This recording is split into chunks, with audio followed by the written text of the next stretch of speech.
Hi, everybody. Seems like we just talked. I had to show that to get the audio adjusted here. That was the ending of the Nevada Dems caucus. I think that was yesterday, and that basically, what's her name? Roberta Lang illegally ends Nevada convention. That is not how you end a Democratic convention, a caucus. And well, I just want to show that to everybody. Please share that around to everybody. It doesn't matter whether you think you support Hillary or not, or Bernie. That's not democracy right there. It's not how it works. I just wanted to show that to everybody. We're waiting for the rally to start here. We've got WPSD Local 6 providing us a stream. And we're just waiting for them to start here. I'm listening in. We just ended the newsroom, and this starts right up. So thank you for being here. And right now they just got music going on in the background. And well, how you doing? Got the same names. Who's here? John, and Joe, and Pat, Lynn, Teresa, Pat Weldon, Stock Post, Lakeisha, Dave LH, Kip, Melissa. Oops, getting tiny. MRX 00666. How you doing? Eugene Debs. Death Leoparda. That's cool. AC. Hi, everybody. Nice to see you. Nice to have you here for Bernie, live from Paducah, Kentucky. This looks like an indoor gig. Here, I'll show you what's going on here. Again, I said we're pulling this from WPSD Local 6. Most of the local stations, actually all of the local stations at this point, have been very cool with allowing the restreaming of political content because it belongs to the people. So anybody out there who is streaming political content on YouTube or anywhere else who thinks that for some reason they have a right to claim it, to make money off of it, to claim exclusivity, or to bitch at anybody else for restreaming their content, you're wrong. It's political content. The First Amendment protects it. Belongs to the people. And this is a political revolution. And you should be, it's your job, your responsibility to share that with the people. We do. All of our content, please reuse it, take it, do what you want with it. We tell that to everybody. Right? And it has been in spades. And we have people that restream our streams and people that restream the restreams of our streams. And that's fine. All right.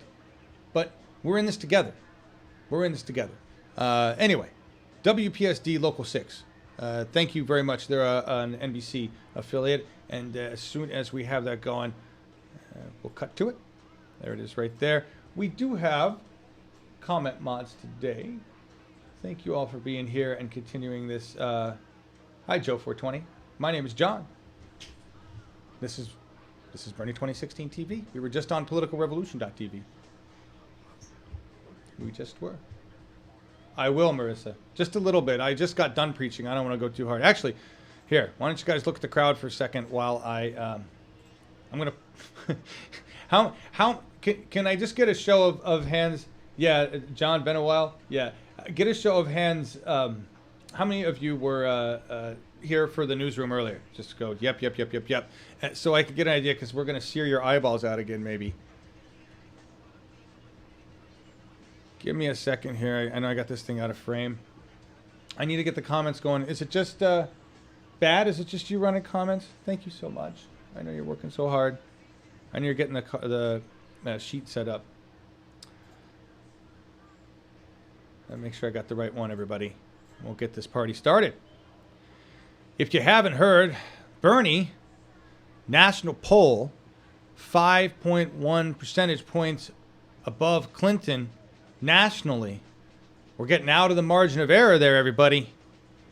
Bernie is the choice nationally, despite what mainstream media tells you, despite what the data that they show you.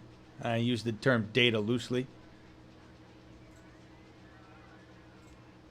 We are winning. We are winning the battle against ignorance. We are winning the battle against the narrative that has been pushed by the establishment media for decades. And I was thinking about this earlier. You know, we have a lot of work to do. We have a lot of stuff to unlearn and relearn. Alvin Toffler, 1975, a book called Future Shock. He said, and I don't have the exact quote, but you guys should look it up. But the essence of the quote is basically you're screwed in the future because of what technology is going to do. And those who will survive are those who are able to unlearn and relearn. Learn, unlearn, relearn. Things that you think you know, you will have to unlearn and relearn because they have changed. And this is true. Actually, things we understand about the basic laws of physics have changed.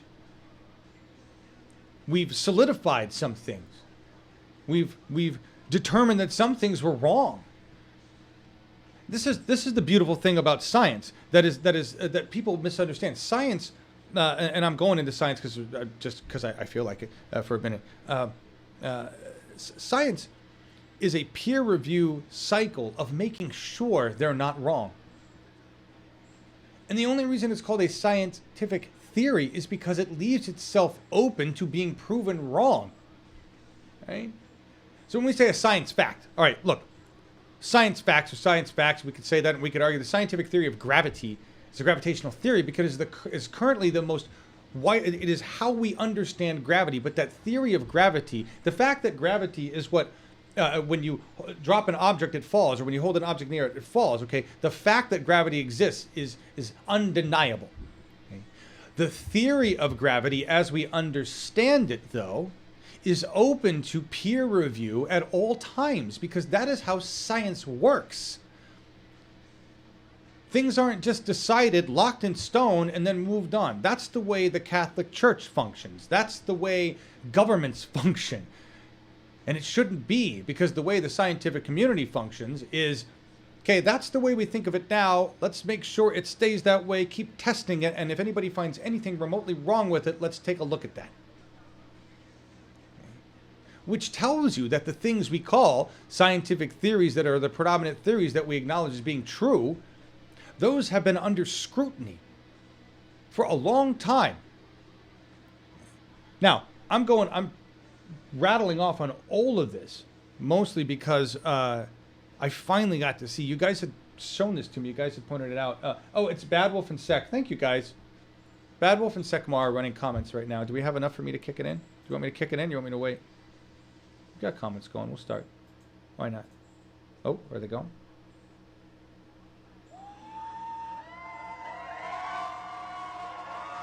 Ooh, that audio is all a mess. I will fix the audio. I don't know if they're bringing somebody out or not. Here.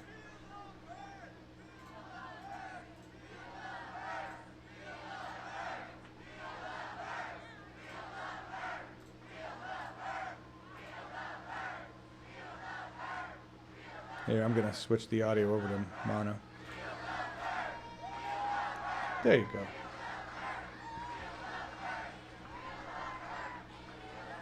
Ah, they're just teasing. Nobody's starting. Nobody's starting. All right. The West Coast. I hope the West Coast, California, you guys got some problems going on there in California. I hope we don't see some crap go down with that whole crossover ballot thing that you guys have to take care of. Chat says the card is still wrong. I changed out the card, guys. I'll change it again. But, here. All right, hang on. Let me look at the card. Jeez. I don't know what you're saying. Let me see. I'll fix it right now, everybody. We can do that. We can do that. Oh, and this isn't even moving. What's up with that? All right.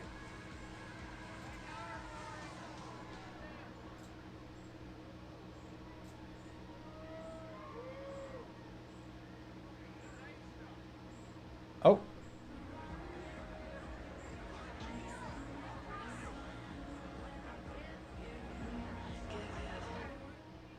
No. No. All right, guys. The card's changed. See right there? I just changed it. I swear. I swear. Sorry, I thought they were starting. That's why I got all quiet. I keep hearing it like there's somebody's coming out on stage, and it's not. It's just I think we're picking up ambient sound from people talking in the audience because it looks like a pretty closed-in room there. You know, if you see, look on this here. You guys were looking. Anyway, I think I just changed the card. Sorry, guys. Take a look at it. Should be the right thing now. I promise. Promise. 140 of you? Oh, they're cheering. You starting?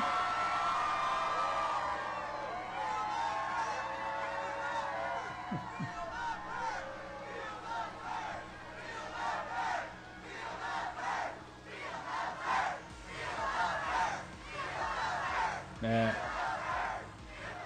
I could listen to that all day. I don't see anybody up there starting.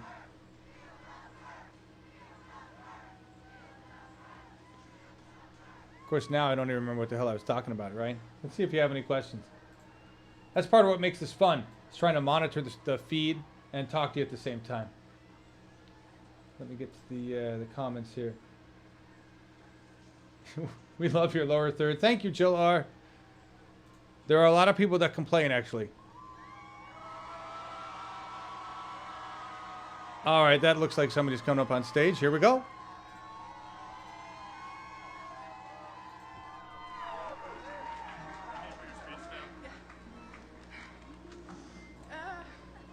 Hello, Paducah.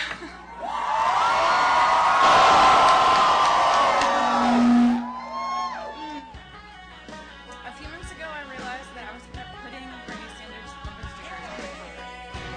When I made the comment to a friend, I said, I wish that I had a bumper sticker that said, I love Bernie Sanders even more than I hate bumper stickers. Actually, my tolerance level for speaking in front of people is like 3 people. Just so you know, that music is coming through the audio channel from the local station. I have no idea why that's there.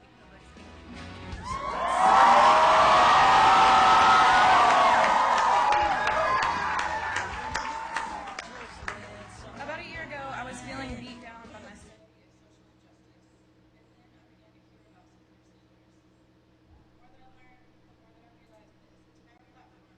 entire career. His entire history of being a human being, as far as I can tell, represents essentially everything I believe to be good.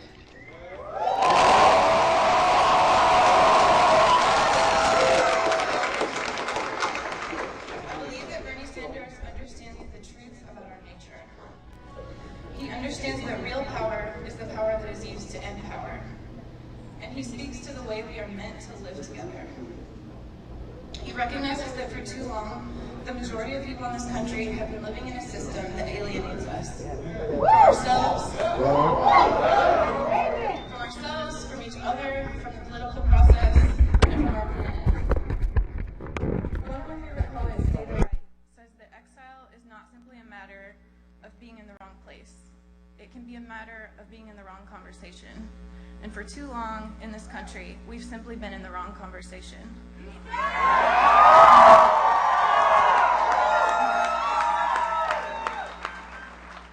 We haven't been included in the conversation because the conversation was not meant for us. Thank you for being here today, because if you're here, I think you understand that this conversation does include you, and it is meant for you.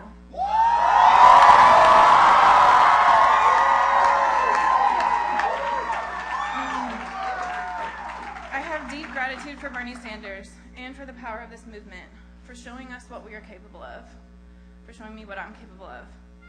I'm also grateful to have been taught by this movement that when it's this important, when there's so much at stake, and when there's a real moment for entry into changing the conversation, a whisper is not enough. This movement has taught me that it's okay to get loud.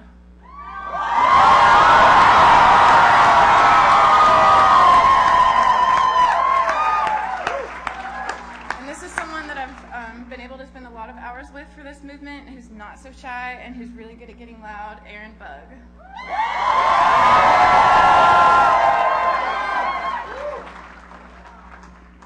Yeah, I'm pretty good at getting loud. I wasn't raised in a barn, but I was raised by a guy who was raised in a barn. My dad over there.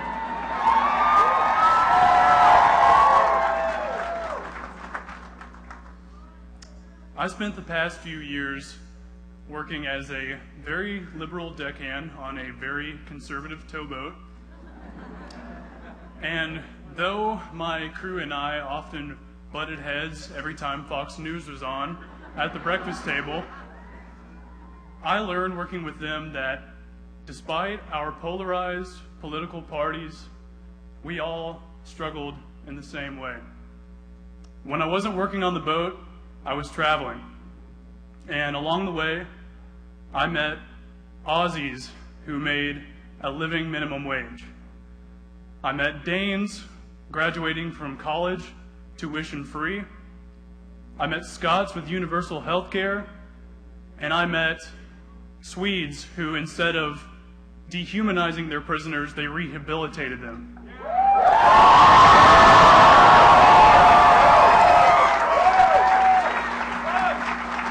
Germans from eco-friendly cities. And as this list grew, I knew we didn't have to struggle here in America.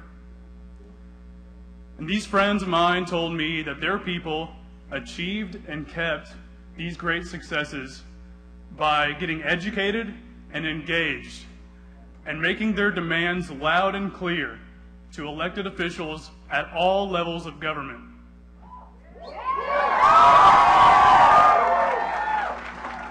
Now, I have with me today an elected official who might agree with that. I think you guys know him. So if you guys could get loud for him.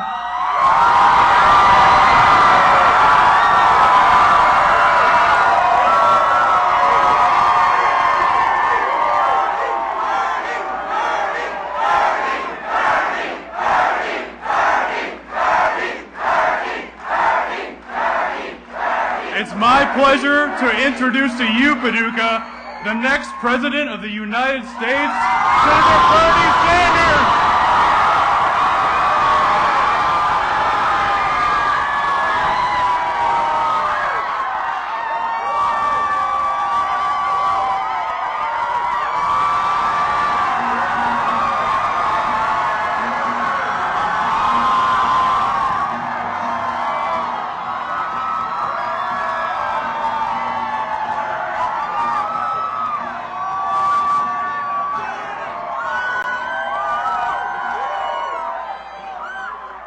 Paducah, thank you so much. What a fantastic turnout.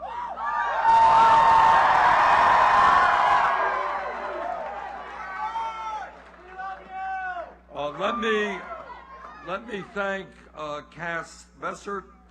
Let me thank Amy Eidings, and let me thank Aaron Bugg for those very, very generous introductions.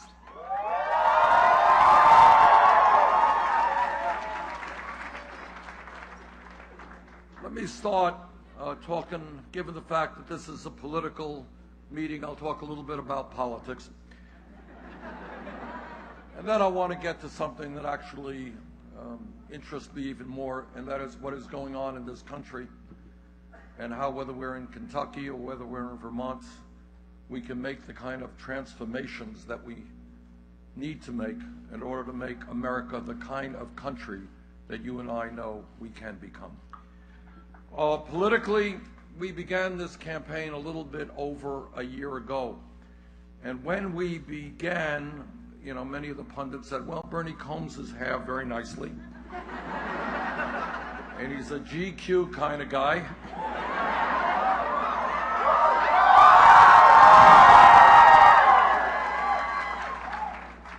But despite all of that, he's probably not going to become president of the United States.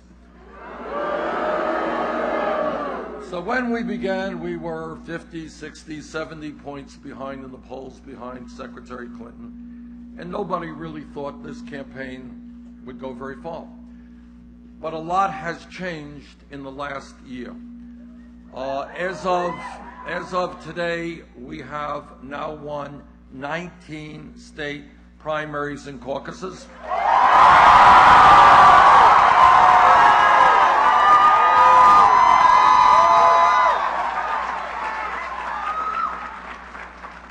And with your help on Tuesday here in Kentucky, we're going to make it 20.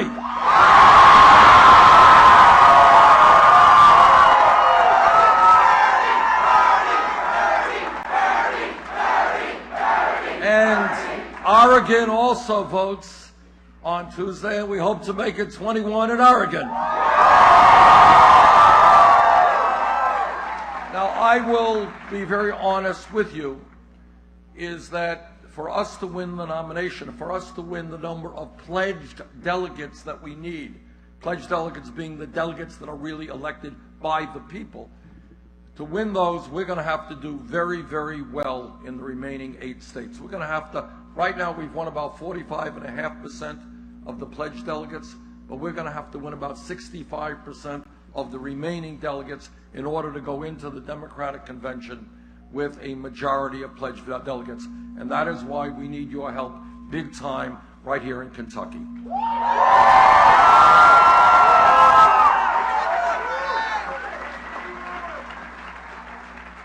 And when we talk to the superdelegates, and what is interesting about this process, and I don't know how much you know about the process, it's kind of a strange process, because you got a whole lot of superdelegates who are part of the Democratic establishment.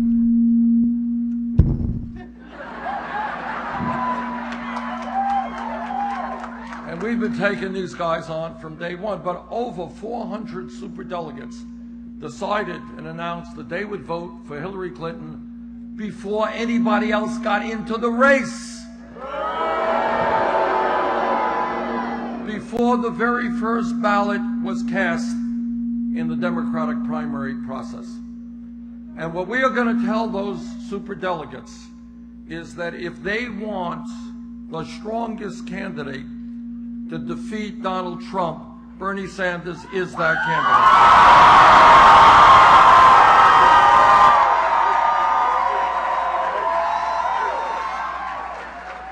And the reason is severalfold. Number one, if you look at all of the polling that is out there, in virtually every national poll and in every statewide poll, we do much better against Trump than does Secretary Clinton. And I'll give you just an example. I saw a poll this morning in the state of Georgia, which is not a strong state for me. Donald Trump was defeating Hillary Clinton by 4 points. We were defeating Trump by 5 points.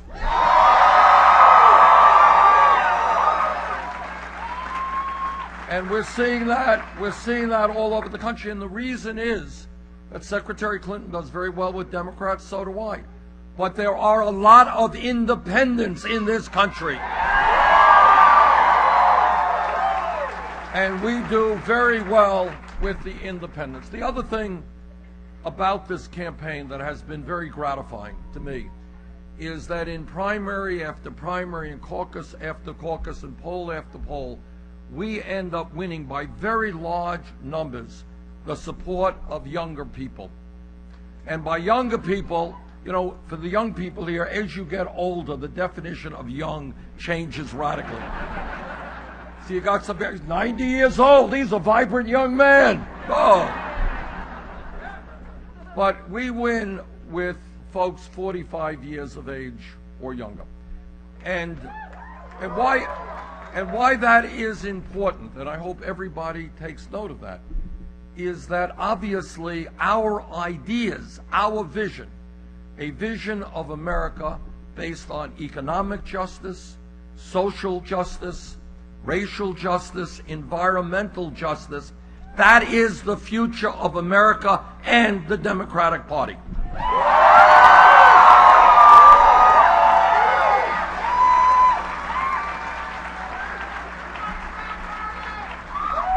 Now, the reason I believe that our campaign has surprised a lot of folks in how well we are doing has a lot to do with the fact that we are treating the American people as intelligent people, and that we are doing something very radical in contemporary American politics. We're telling the truth.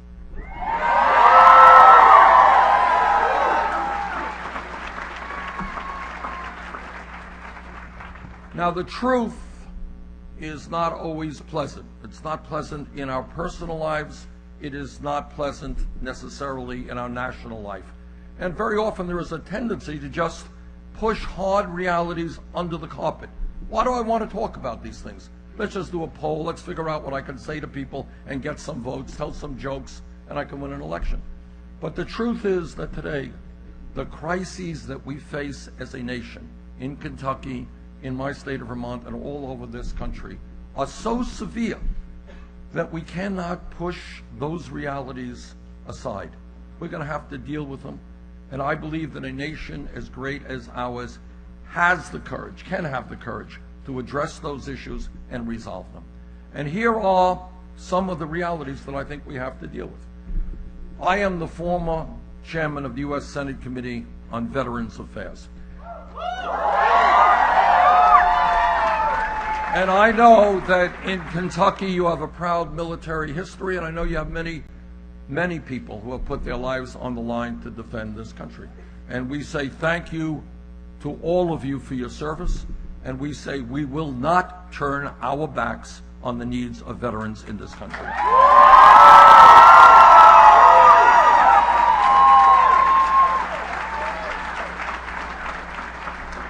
But having talked to veterans from World War II through Iraq and Afghanistan as chairman of the Veterans Committee, you see the kinds of sacrifices that people have made, people coming home without arms or legs or eyesight, and of course, so many not coming home at all. And they fought and they died to preserve our way of life. And the essence of our way of life is a democratic form of society. That's the essence. And what democracy is about is not a complicated vision. It means you have a vote, you have a vote, you have a vote, and you have a vote. One person, one vote.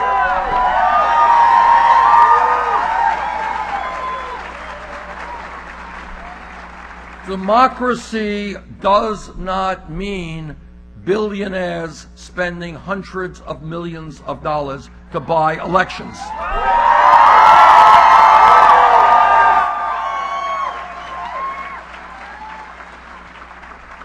Democracy does not mean Wall Street putting tens of millions of dollars into super PACs. We have to be honest about this, and a lot of people are not. But what we are addressing right now is a real threat of oligarchy in America. And as you all know, what oligarchy is about is a handful of wealthy families controlling the economic and political life of this nation. And if anybody here thinks that we are not moving in that direction, where a handful of billionaires and Wall Street and multinational corporations controlling the economic and political life of this nation, if you don't think that that is what is happening now, you are not paying attention.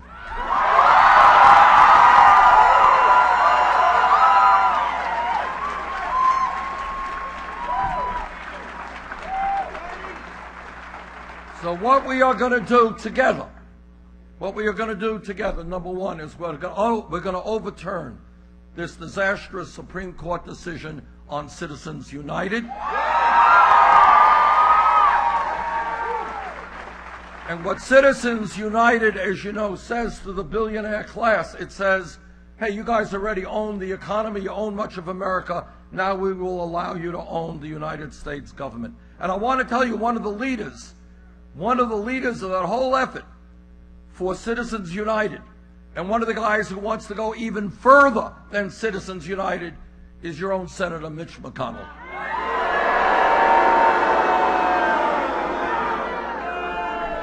Mitch McConnell believes that Citizens United, which now allows for unlimited amount of independent expenditures, doesn't go far enough. He wants to see the day come when corporations and billionaires can buy politicians directly. And if that happens, we're moving. You all know what a NASCAR jacket looks like, where they have all the sponsors on it. Well, you're moving to the point, if Mitch gets his way, where senators will be wearing their suits saying, I am sponsored by ExxonMobil. I'm sponsored by Wall Street. And that is, it will mean that billionaires literally can buy politicians. Here is your $500 million. You can run for president. Needless to say, we have got to do everything that we can to prevent this country from moving toward an oligarchy. We have got to revitalize American democracy. We have got to understand that people fought and died so that everybody in this country can help shape the future of our nation.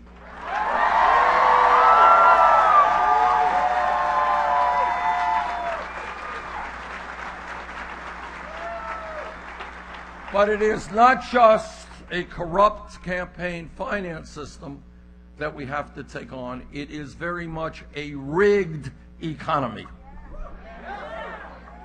This is what a rigged economy is. And you don't see this stuff on TV very often for obvious reasons.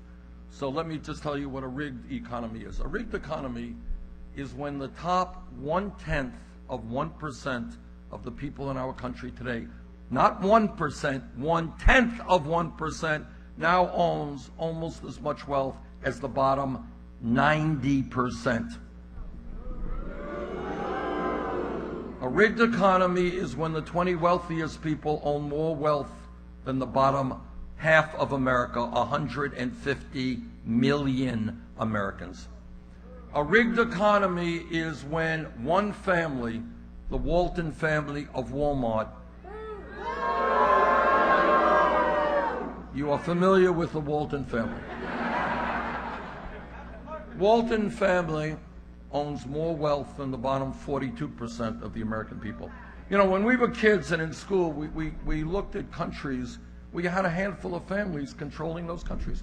What do you think is going on in America when one family owns more wealth than the bottom 42%? And to add insult to injury, what you have in Walmarts right now, do we have anybody here who works at Walmarts?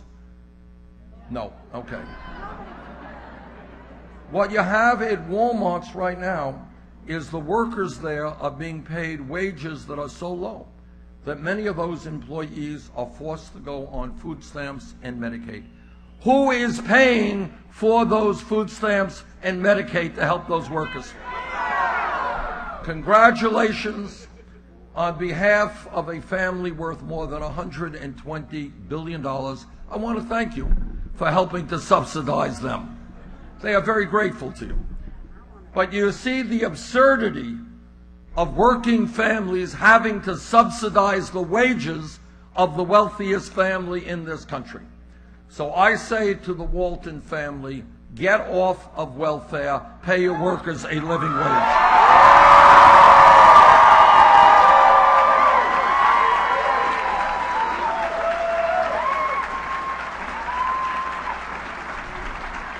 But it is not just a grotesque level of wealth inequality.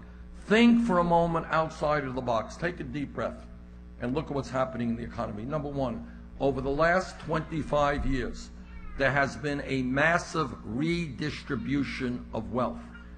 Unfortunately, that redistribution has gone in the wrong direction.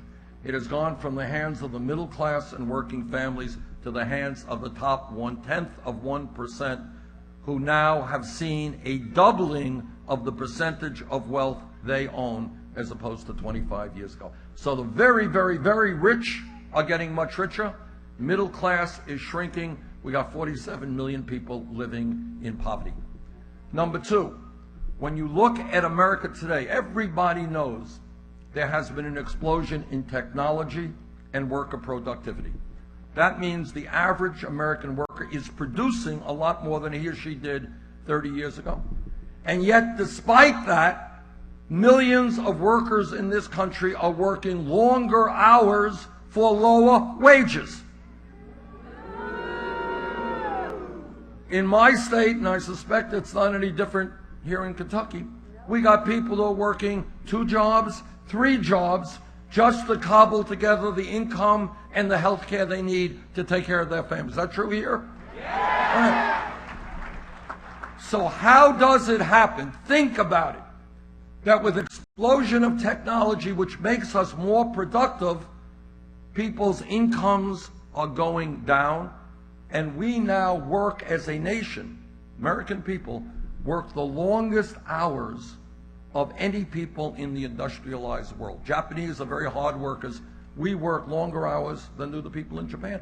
There are ads in newspapers for workers which do not include any paid vacation. Do you know that? There are people who have jobs with no vacation. Got a woman here who has that job. We have situations where mama's working, where dad's working, where the kids are working, where marriages struggle because of that stress, where kids are not getting the attention they need from their parents because dad and mom are both at work.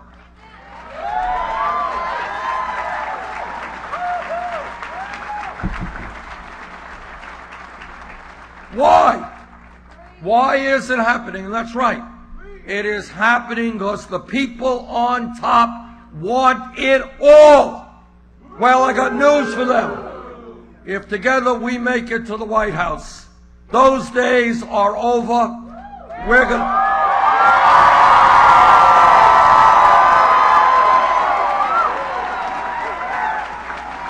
We are going to create an economy that works for all of us, not just the 1%. And I'll just tell you, if I may, briefly, I've been going around the country. You learn things as you go to different parts of the country. I was in Indiana a couple of weeks ago, talking to workers there. And these workers make furnaces, they make air conditioners.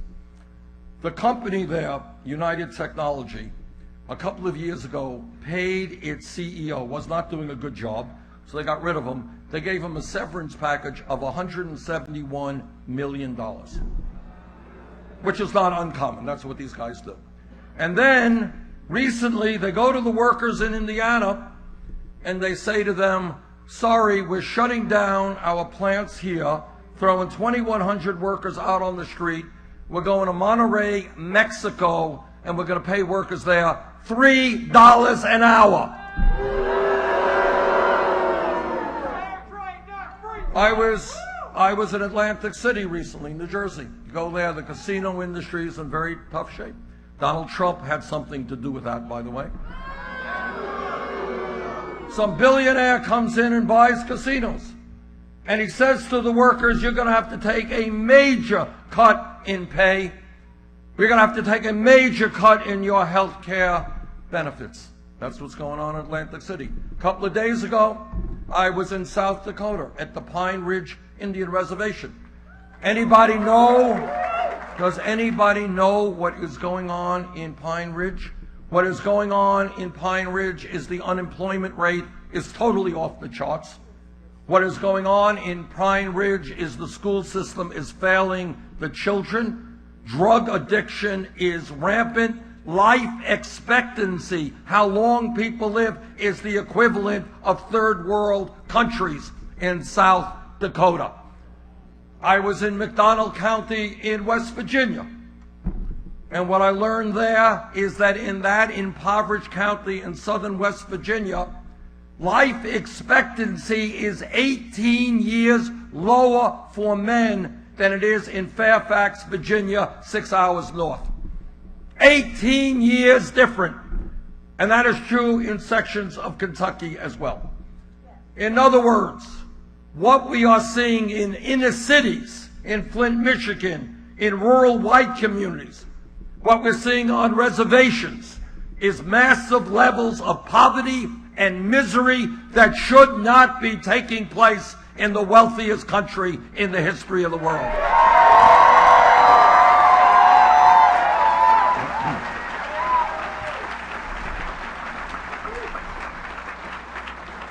So let me just tell you what I think together we have got to do to rebuild the American middle class. Number one, we have got to make certain that anybody in Kentucky, Vermont, or in America who works 40 hours a week is not living in poverty.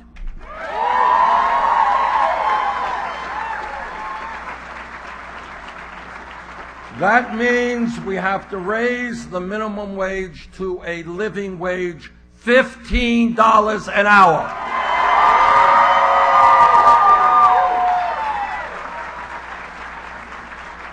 And that means we have got to end the absurdity of women today making 79 cents on the dollar compared to men.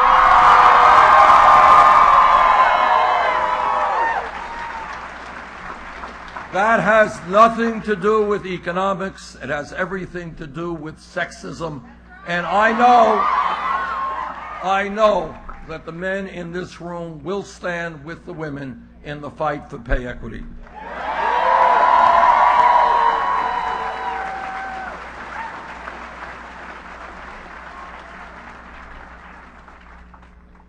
A darkness has encompassed the room. If somebody could, all right. Okay. Now, when we talk about the economy, this is what happens. Every month, the federal government issues a report. And on the front pages of paper, there is the report that says official unemployment is about 5% nationally. Does anybody believe that real unemployment in America is 5%? Smart group of people. Because there is another report that comes out from the federal government which doesn't get quite the attention, which includes people who have given up looking for work and people who are working part-time when they want to work full-time. And when you add those factors in, real unemployment is close to 10%. And then there are communities all over this country where real unemployment is much, much higher than that. In my view, we need to put the American people back to work. We need a massive federal jobs program, and I'll tell you the best way to do it.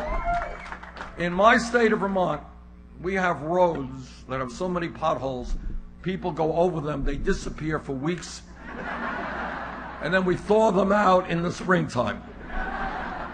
We have bridges that are in massive disrepair, but it's obviously not just Vermont. It's all over this country. I was in Flint, Michigan a few months ago. You all know what goes on in Flint, Michigan? Children there are being poisoned by lead in the water. But it is not just Flint, Michigan. It is communities all across this country who worry about the quality of the water they're drinking. Wastewater plants are becoming antiquated. Our levees and dams, our airports need massive amounts of work. We used to have in America the best rail system in the world. That is no longer the case. We need to rebuild our rail system.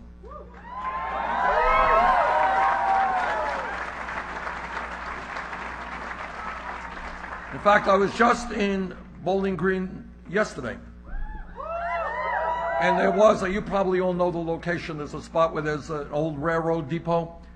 And there was a railroad, an old railroad manufactured, I guess it was built in the early part of the 20th century in Louisville. Beautiful, beautiful train. We need to rebuild our rail system in America today. And when we do that, when we rebuild our infrastructure and make our country more productive, safer, more efficient, we can create 13 million decent paying jobs.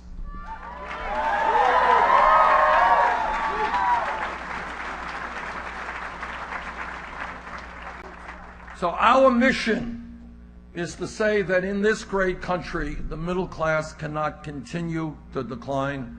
We cannot continue to have the grotesque levels of income and wealth inequality that we need. And as a nation, we are going to have the courage to take on the billionaire class, Wall Street and corporate America, and say, our government, this country belong to all of us, not just to you.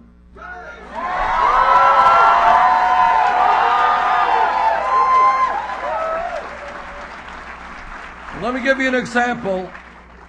Let me give you an example of how horrendous the current situation is. I'll give you one example. There is a Wall Street financial institution called Goldman Sachs. You all heard of it? It's a smart group of people here, okay? A month ago or so, Goldman Sachs reaches an agreement with the federal government for $5 billion, a settlement agreement. Why do they reach the settlement agreement? Because they were selling worthless packages of subprime mortgage loans, which contributed to the decline of our economy and making it the worst recession since the Great Depression, okay? And it's not just Goldman Sachs. Other banks were doing exactly the same thing. Paid $5 billion in fines. Now, an interesting question is, a kid gets picked up in Kentucky with marijuana. That kid gets a police record, right? How many of the executives on Wall Street who helped destroy this economy get a police record? Zero. Not only do they not get a police record, a criminal record, they get significant increases in their compensation package. So we got news for our friends on Wall Street. Justice is going to come back to a broken criminal justice system.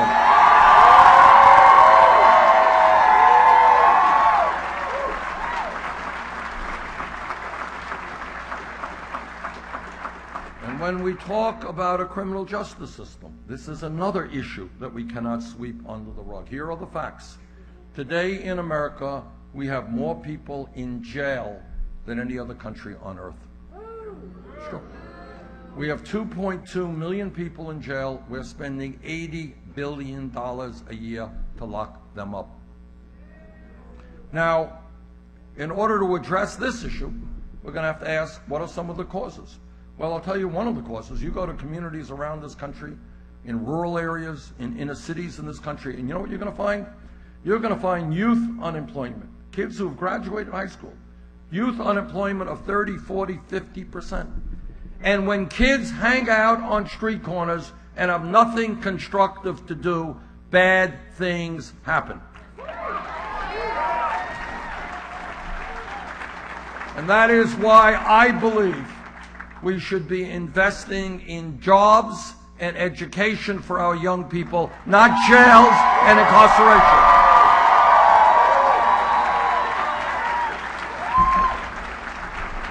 Think about an America where these kids are learning the skills they need to rebuild their communities, the affordable housing, the good schools those communities need, rather than rotting away in jail cells. That is our vision, and that is what we have got to do.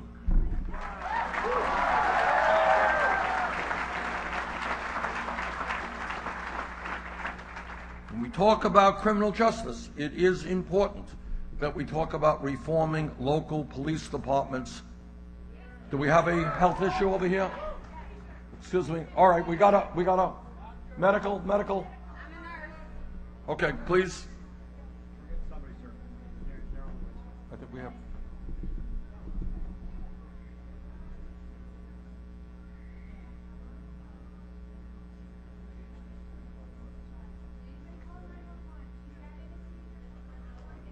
Seizure. Are they coming in? All right, all right, we have an EMT coming in right now. There they are. Okay.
Okay. People's president!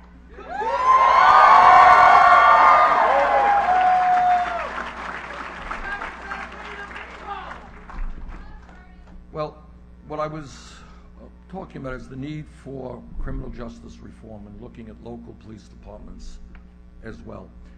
I'm a former mayor in Burlington, Vermont, and we have worked with police officers all over this country. And the vast majority of police officers are honest, hardworking, and they have a very difficult job. But the culture has got to go out, and we have got to make it clear that, like any other public official, when a police officer breaks the law, that officer must be held accountable.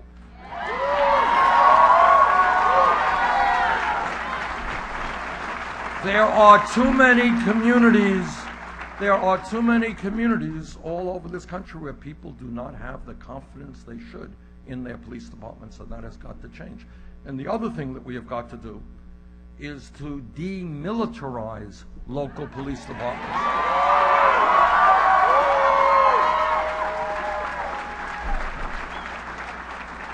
We have got to make police departments reflect the diversity of the communities they serve. We have got to make sure that there is a culture out there that lethal force, killing somebody, is the last response, not the first response.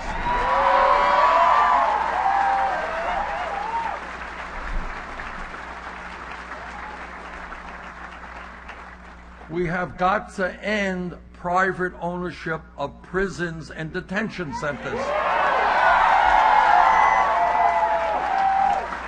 When you have private ownership of prisons, there is a perverse incentive to bring more people into jail when we want to lessen the number of people who are in jail. And here is an issue, and I'll be honest with you, I know it's controversial, but I'll tell you what I think. And that I think the time is long overdue for us to rethink the so-called war on drugs.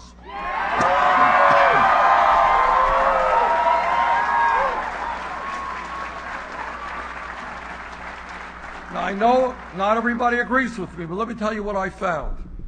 What I found is that over the last 30 years, the evidence is pretty clear, that millions of Americans have received criminal records for possession of marijuana. And I want you to think about it. You're a 19, 20-year-old kid going out applying for a job, and your prospective employer says, well, tell me about yourself. Ever been arrested? Well, yeah, I was arrested on marijuana. Okay, well, thank you very much. I got somebody else interested in the job. Also keep in mind, it is a racial issue in that while the white and black community do marijuana at about equal levels, 4 times as many blacks get arrested for doing marijuana as whites.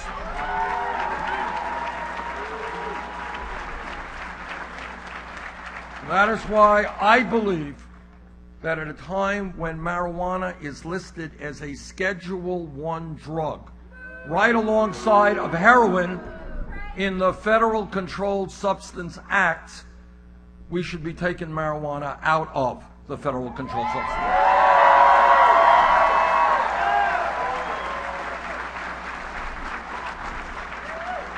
Now, I know that this is, a controversial issue. Not everybody will agree with me. Legalizing marijuana is done at the statewide level. 4 states and D.C. have done that. I think Oregon is going to vote on it soon, etc.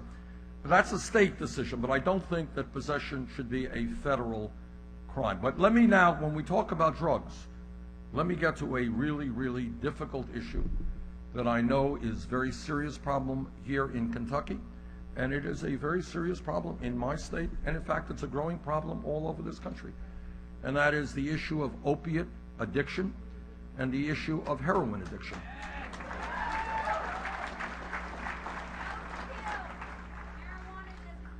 I was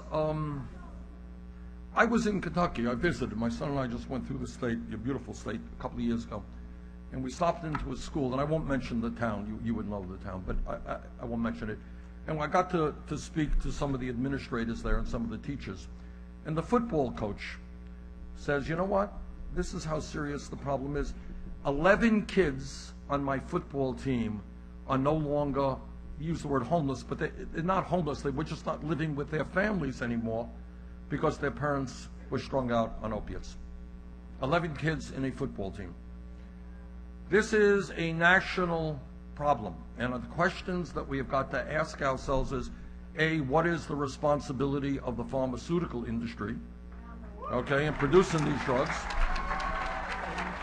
What is the responsibility of doctors who are providing far too many of these drugs? But maybe most importantly, why is it that people are becoming addicted? No one forces people to get addicted. You know, I was in Pine Ridge, as I mentioned the other day, and I very serious drug problems there. And I asked the kids, why? And the kid says, nothing for us to do. It's, you know, that's not a great answer.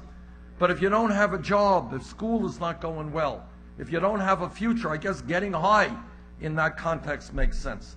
But we are seeing lives being destroyed. People strung out, can't go to work.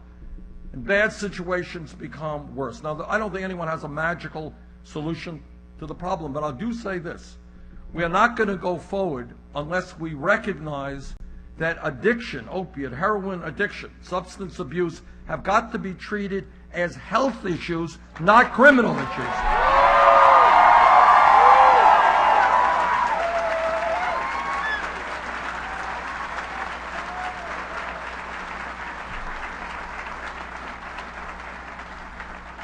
And that means, quite frankly, a revolution in mental health treatment in America.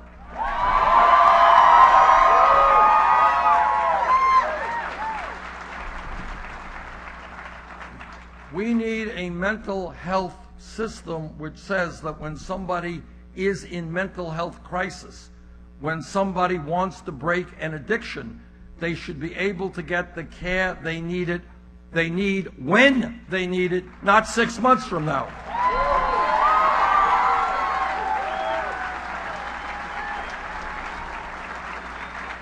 I have gotten calls in my office in Vermont from people who say, I am worried to death about my brother. I'm worried whether he's going to commit suicide. I'm worried whether he's going to do something terrible.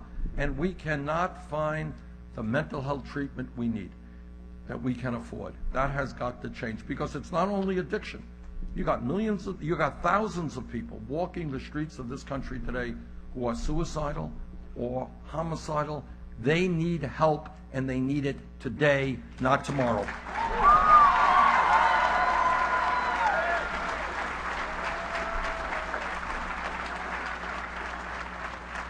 This campaign is listening to young people.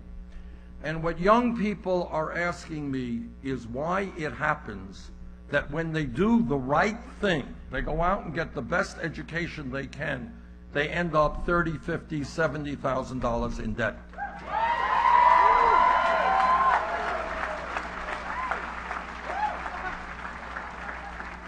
How many people here with student debt? Unbelievable. And this is the response I get to every rally that we do. There are millions of people with student debt. I think we approach this issue in two ways. Number one, first, we recognize that in the United States of America today, as a result of a changing economy, changing technology, and a very fierce global competitive economy, we need to have the best educated workforce in the world.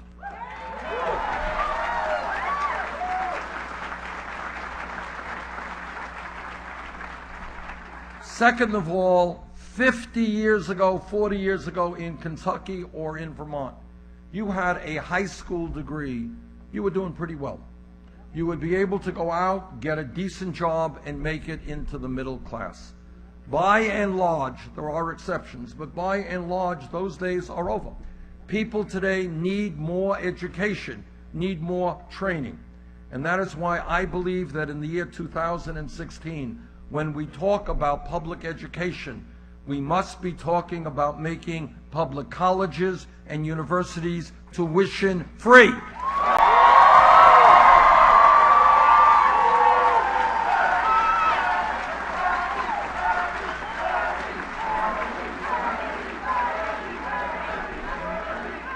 Does that, let me ask you a question again. I'm asking people to think outside of the box.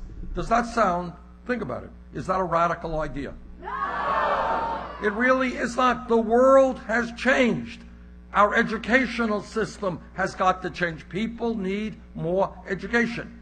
And when you have countries like Germany and Scandinavia doing it, and other countries, all right, it is time to learn that investing in our young people, making sure that all of our people in midlife who need more education to get a new job, that all of our people should have the opportunity to get the best education they need regardless of their income.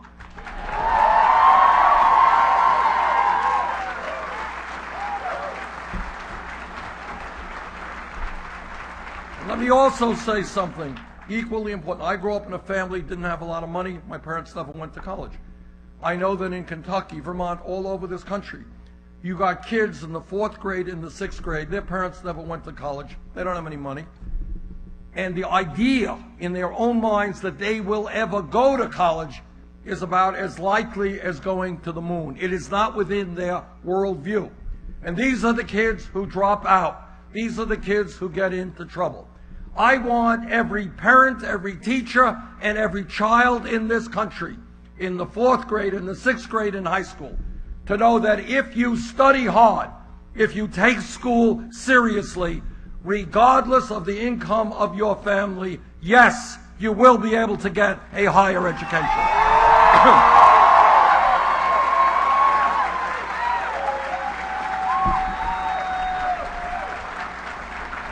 And that is revolutionary. Second of all, why don't you stand up, show the world your sign there.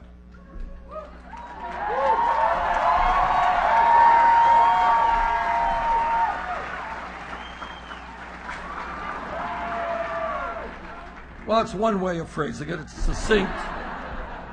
But here is the truth, all right? That sign has a lot of wisdom behind it. I have been all over this country. I have talked in my own state. Young women, her dream was to become a doctor. She did it. She is now doing primary health care for low-income people. Just exactly what we need. She left medical school $300,000 in debt. We have a dental crisis in America. Is that a crisis here in Kentucky? All right. People cannot afford and find affordable dental care. We need more dentists. A woman in Iowa went to dental school. She graduated $400,000 in debt. Saw a kid dropped out of college. These are just stories, millions of stories like this. Dropped out of college after 2 years, $60,000 in debt. Saw a guy in Nevada, took out a student loan 25 years ago. He is more in debt today than he was when he took it out, and he's worried that he's going to lose his Social Security benefits because he hasn't been able to pay off that debt. Frankly, that is all nuts. It's crazy.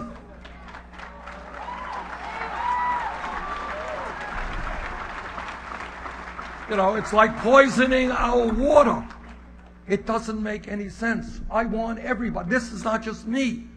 Everybody understands how important education is. The door should be wide open to go out and get an education and not have to pay off your educational loans for decades. And for some people, it means you can't buy a car. For some people, it means you can't get married, you can't have kids, you can't get a house. That is crazy stuff.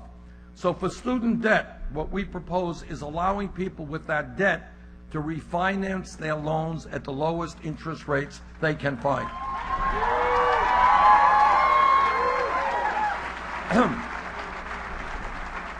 I was at Elizabethtown. We were at Elizabethtown just yesterday, and a young man came up. He was, as I recall, $75,000 in debt, and he said his interest rates were 12%.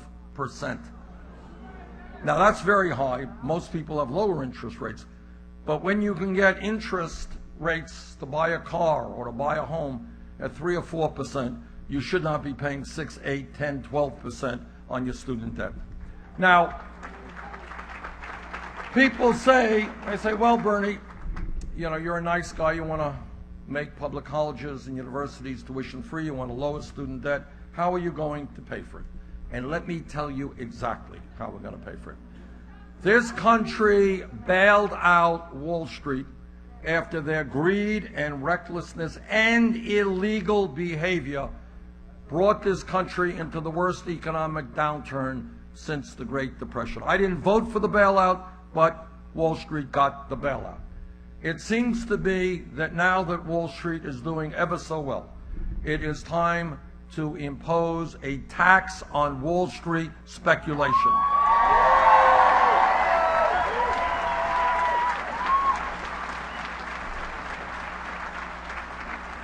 And that one tax will bring in more than enough money to make public colleges and universities tuition-free and lower substantially student debt. Let me touch on an issue that is not just of national concern, it is a global issue, and that is the following. I'm a member of the U.S. Senate Committee on the Environment. I have talked to scientists all over the world. Climate change is real.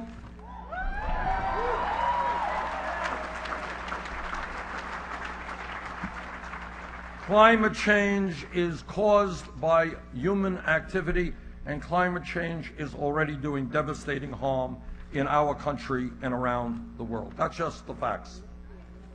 That is why I believe that we have a moral responsibility to transform our energy system away from fossil fuel to energy efficiency and sustainable energy.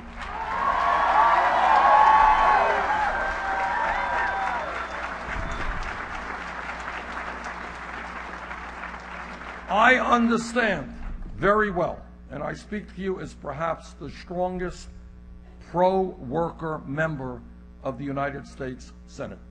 I have a 98% pro-union, pro-worker voting record.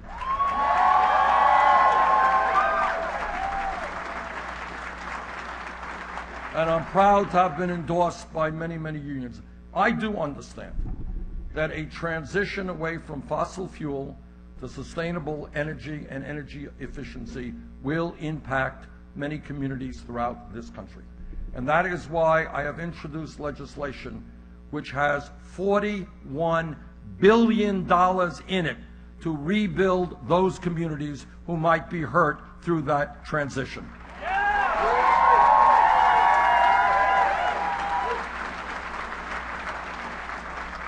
Our job is to save the planet, not hurt American workers, and that's what we're going to do.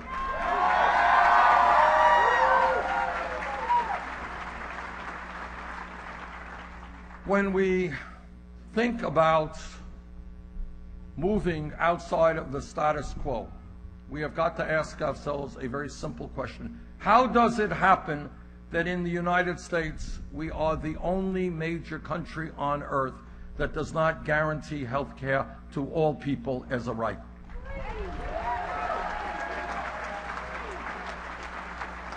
I voted for the Affordable Care Act, and the Affordable Care Act has done a number of things that are quite important. But 29 million Americans still have no health insurance. Many of you are underinsured with high deductibles and co-payments. Is that right? Yes. And the drug companies are ripping off every person in this room and in this country.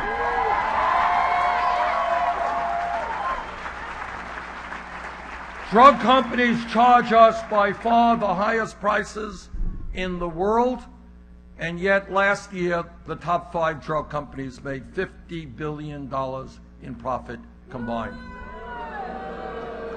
In my view, we need to move toward a Medicare for all single-payer program.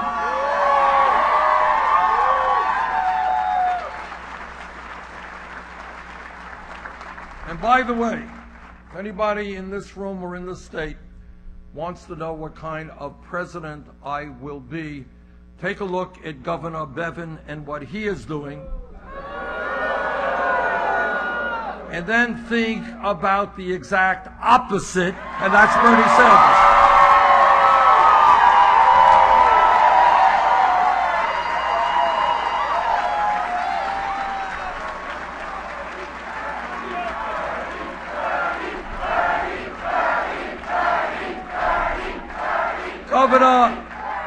Governor Bevin wants to cut health care.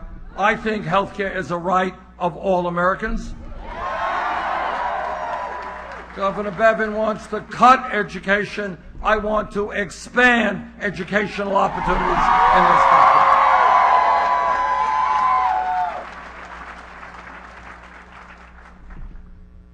My friends, I think all of you know that throughout the history of this country, real change, I mean real change, has never taken place from the top on down. Always from the bottom on up.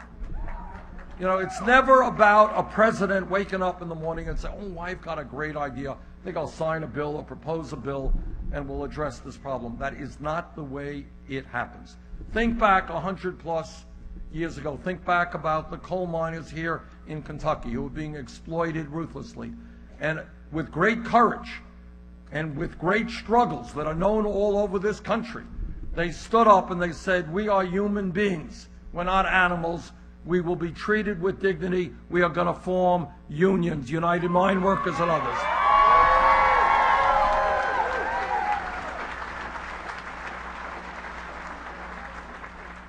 And I am proud to have the support of many unions throughout this country because I believe it has been the trade union movement that has helped create the American middle class, and we thank them for that.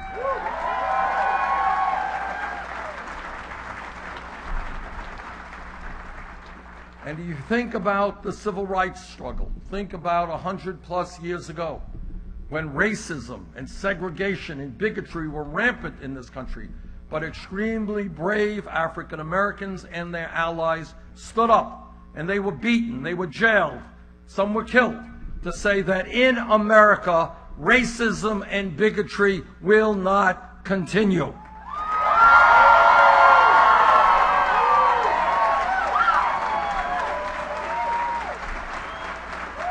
And what courage they showed. Think about what many children in America do not even know today because they take this stuff for granted. 100 years ago today in the United States, women did not have the right to vote, did not have the right to get the education they wanted, did not have the right to do the jobs they wanted to do. 100 years ago, not a very long time ago. But what happened was that women and their male allies stood up and said, women in America will not be second-class citizens.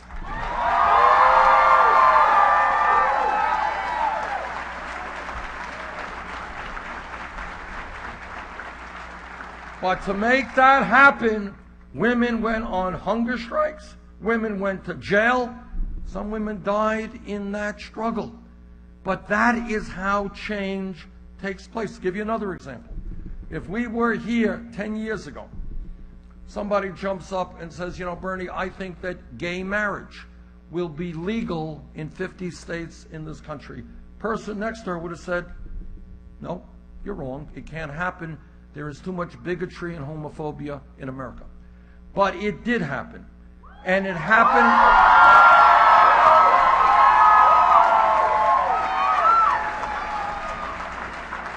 It happened because the gay community and their straight allies, against tremendous levels of hostility, said loudly and clearly that in America, people have the right to love each other regardless of their gender.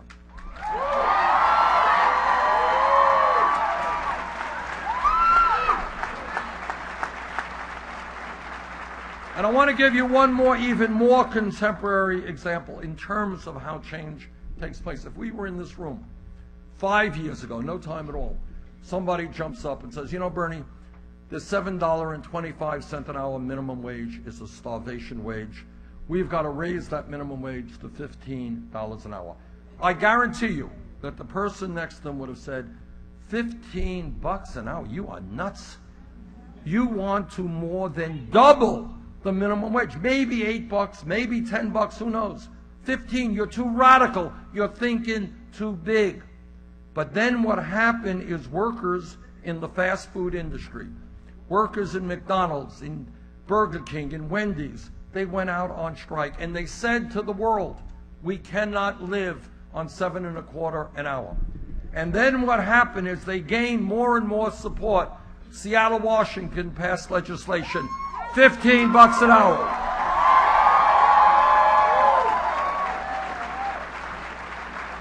Los Angeles, San Francisco, $15 an hour. California, New York State, $15 an hour. And if I'm elected president, $15 an hour in every state in this country.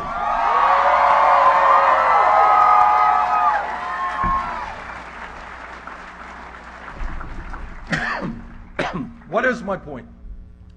My point is that what today seems impossible, 20 years from now seems matter of fact. Okay? And people can't believe that it hadn't happened before. I mean, if you were to say to somebody, oh, I don't think women should vote, then people would think you're out of your mind. All right? 100 years ago, that was the reality. What the establishment is doing today, and always does, is to tell you and tell the people that real change is impossible. That you got to think small, not big. That you should not have the kinds of dreams that we should have in terms of what this country must become. And I have traveled all over this fantastic country, and the more I travel, the more I meet people, the more I am so proud to be an American.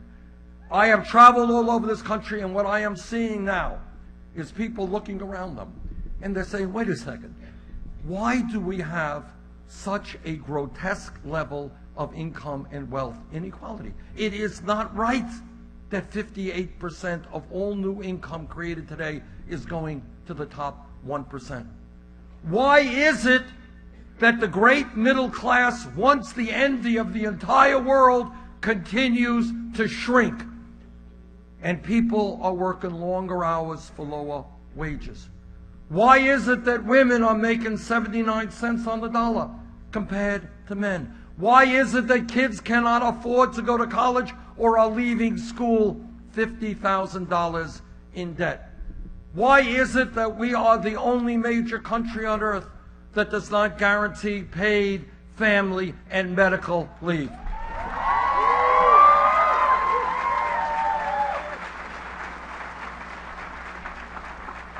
Why are we the nation that has 29 million people uninsured today, and yet we spend far more per person on health care than do the people of any other nation? Those are the questions that people are asking. And they're asking also, what kind of democracy do we have when billionaires are able to buy elections? Once we start asking those questions, the solutions are going to follow and change will come. Our job right now is to have the courage to think outside of the box. Our job now is to tell a handful of billionaires and folks on Wall Street that their incredible power over the economic and political life of this country is going to end. Our job is to create a political system which is vibrant and democratic, one person, one vote, to create an economy that works for all of us and not just a handful of wealthy campaign contributors.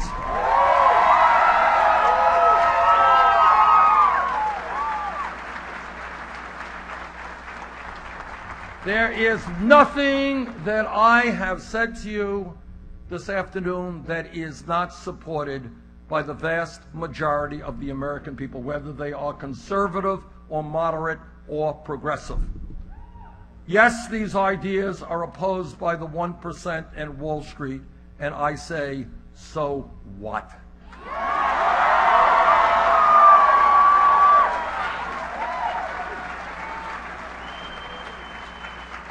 Let me conclude by saying this. No president, not Bernie Sanders or anybody else, can do it alone. The powers that be are just too powerful.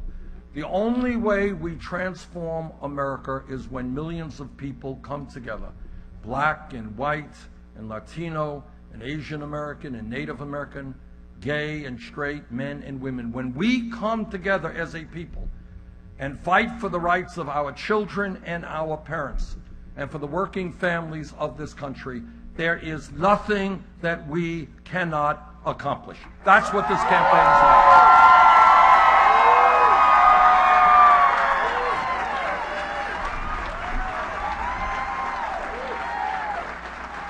Now, on Tuesday, there's going to be a very, very important Democratic primary here in Kentucky. What we have learned throughout this campaign is we do well when the voter turnout is high.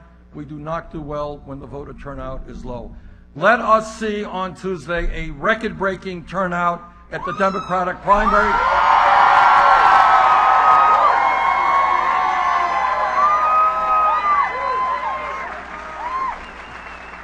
And let Kentucky join the other 19 states so far and demand a political revolution in our country. Thank you very much.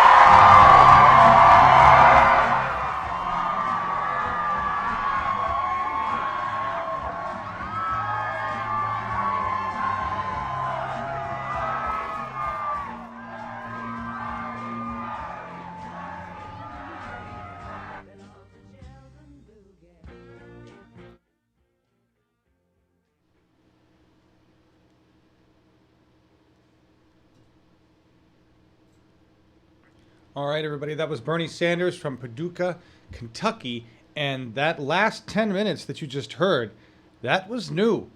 That's some new stuff, and that was some pretty powerful stuff. I liked what he had to say. We're going to grab that and capture that as a clip, probably run it tomorrow for the newsroom.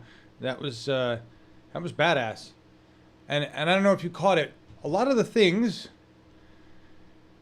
I guess I'm mirroring Bernie, I would say, but a lot of the things that I was talking about earlier today, Bernie was mirroring. One in particular, we have to save the planet. Bernie said that. He said, we have to save the planet. He understands that the planet is going to die. We have to save the planet, he said. And then later on in that last bit there, he was saying, it's our job. It's our job to let the government know, to let the 1% know that, nope, not going to happen. We're dropping nope card on that. Right? And that means what he said, that means protesting. He was talking about people that had protested in the past, been beaten, spit on, murdered, tortured, put in jail, fined, laughed at, called crazy. That's what it takes, he said. That's what it's going to take to win this political revolution. He calls us to do that now. That was beautiful. That was powerful. That was very powerful. Here, before I go, a couple things, guys. Thank you for being here. I think we got more than 450. Thank you all for being here. It's a Sunday. I know you could do other things. Let me. I want to thank WPSD Local 6 for bringing that to us. That was very nice. Appreciate that stream. Switch the audio here for a second. They were running a mono stream there, where they're coming from. They're getting the country music that was coming through they had some grounding issues there or something. Anyway, not important. He's still walking around there. I have no idea how many people were in there. It looked like an indoor facility. I have no idea how many people. If you guys find out, let me know. It looked like it was packed. It sounded pretty much like they were feeling the burn in there. Couple things before we go. Tomorrow on the newsroom, we will have Jonathan Ticini. He's a big name. He's a pundit. He's a Bernie crowd. He's a Bernie pundit. He's on CNN. He's wrote a book. We're going to talk to him. He's one of the few Bernie guys that they actually allow on primetime news, and we are honored to have him. We've had him on Bernie 2016 TV before. He will join us on the newsroom tomorrow, 9 a.m. He's written this book, The Essential Bernie Sanders and His Vision for America. Jonathan Ticini was one of the guys talking about Bernie Sanders way back when. And that's how we got to get in contact with this, because way back when, nobody else gave a shit about Bernie Sanders, and nobody was talking to Jonathan Ticini about Bernie Sanders. He was making the rounds about things, and we were like, hey, could we talk to you? And he's like, sure. So very cool that we have him coming on. We're going to ask him about all this stuff, talk to him about the book, talk to him about where we're at. What does the political revolution look like from Jonathan Ticini's eyes as we move forward into this? And what's it going to take? How does the convention look, and what's going to happen there? And we're glad he's just so you know, he knows about this stuff. He is I'm a political organizing economic strategist. So he knows way more about this than I do. And I'm looking forward to that so he can inform us all. Right? And also, this is really cool.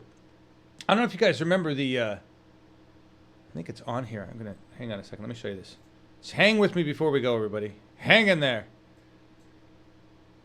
Revolt Against Plutocracy. I don't know if you've seen that going around. I dropped a link in the lower third. This young woman, Yane, I don't know how to pronounce her name. I'm just going to go with Yane.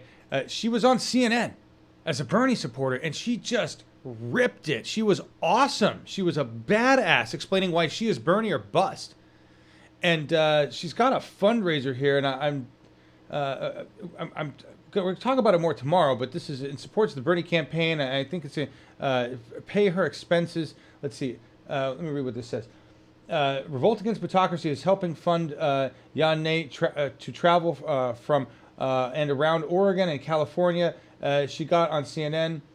Okay, so she's basically traveling around and doing the case for Bernie or bust. So I want to try to talk to her and help her out, because I'm planning on going to the convention. I wonder if she's planning on going to the convention. But I just wanted to point that out, that this was dropped in. And listen, she was great. Go watch that CNN clip. Matter of fact, we'll run it tomorrow. But if you feel like helping her out, I dropped that link in there. And I think that's fantastic. I am Bernie or bust. And if you care about saving the planet, you have to be Bernie or bust. Hillary will not save the planet. And a incremental change, establishment style, isn't going to work. This is a political revolution, and I will not vote for Hillary Clinton. I would rather see this country fall to pieces so that we can quickly pick it back up and save the planet. Because honestly, from a strategic point of view, to see the nation crumble and have us rebuild around environmental change, around the need to save the planet because of climate change, I think we would actually accomplish things much faster. We could just eradicate the establishment rule, eradicate the establishment way of doing things, completely put the fossil fuel industry out of commission, and rebuild everything. So I will not vote for Hillary Clinton. Absolutely will not vote for Hillary Clinton. And I think everybody who understands that we need to save the planet needs to go that same route. Lastly, if you weren't here before, if you weren't here, I just got to do it. If you weren't here before, and for the newsroom, we ran a clip that was quite disturbing, and I just want to run it again. I'm only going to run, I promise I will only run 40 seconds, because you're only going to be able to handle about 40 seconds of this.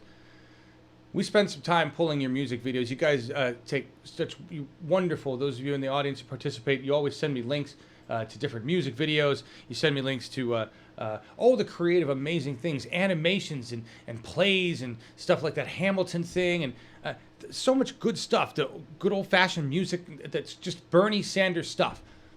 How the people feel the burn, just expressing it in beautiful, creative ways, poetry and songs and rap and dance. And never once have I actually seen the same for any other candidate. And I mean that across the board. I've never seen this kind of a creative outpouring for a candidate. I didn't see it for Obama. Not to this extent at all, not even close. Right? There's no other candidate right now that I thought had any of this material, because they're all establishment-based or don't have enough people to organize it. This is an actual Hillary Clinton supporter, and this is a Hillary Clinton supporter song. It is a parody. And in my mind, it is quite disturbing. Again, I'm only going to play 40 seconds of it because well, it's cuss. Day of days. Yo, 2016. From 2008. Song's about a girl. A girl's mom. Chelsea's mom has got it going on.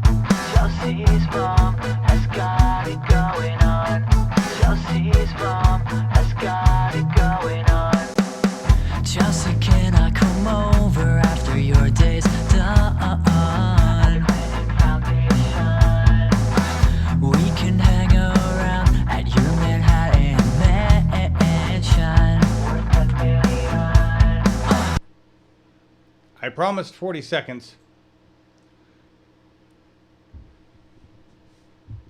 It's just not the same. It's disturbing. I had to. I'm sorry, guys. I just wanted to give you a laugh. I just had to. If you find any other actual Hillary Clinton supporter stuff, please send it on.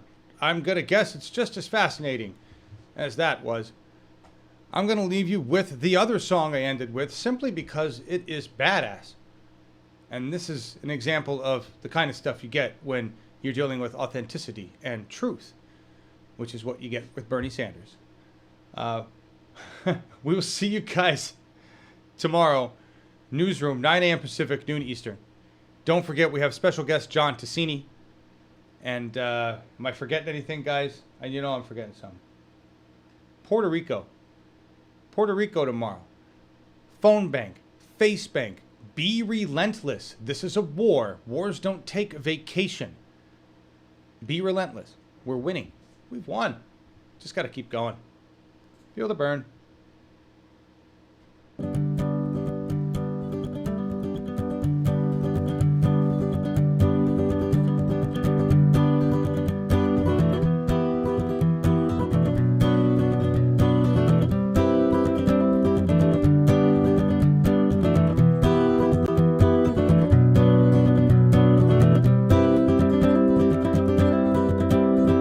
Today I looked outside at a nation I call mine. It's given me a good life, it's treated me just fine. And though I'm living happily, I feel a sense of shame, knowing that so many could never say the same. I'm just another person, there's no power I can claim. How could I make a difference? How could I make a change? But now we have an answer, a man to lead the way. He's here to save our home, and Bernie is his name. That's why I feel the burn.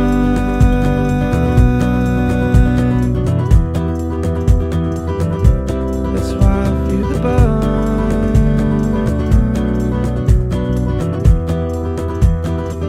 Oh, that's why I feel the burn.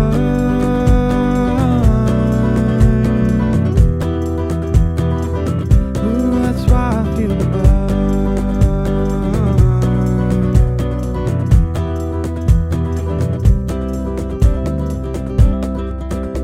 We say we're an example of how the world should be, but we still have kings and castles and peasants at their feet. And now we're just a country always hungering for more, with the rich still getting richer and the rest becoming poor. So Bernie came to tell us that our system is corrupt. He'll stand up to the big banks, he's gonna break them up, but he can't do it alone, and that's where we come in. So let's stand with Bernie Sanders, cause the world needs him to win. That's why I feel the burn.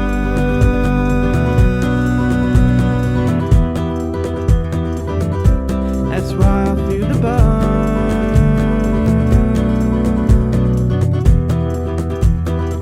Oh, that's why I feel the burn.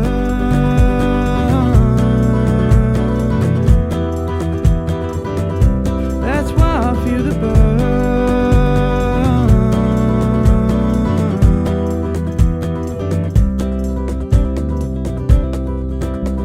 We drown ourselves in issues, too many to discuss, but there's one we can't ignore, cause it won't wait for us.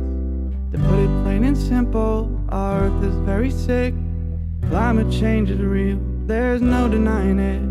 So many politicians are hiding from the facts, and Bernie is the only one who knows we have to act. 'Cause unlike all the others, he's not putting himself first. He wants to leave our children with a healthy planet Earth. That's why I feel the burn.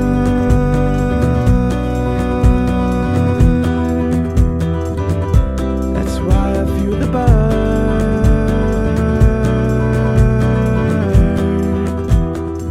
Oh, that's why I feel the burn.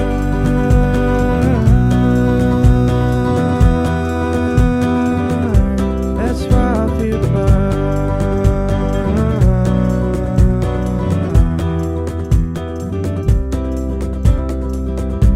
That's why I feel the burn.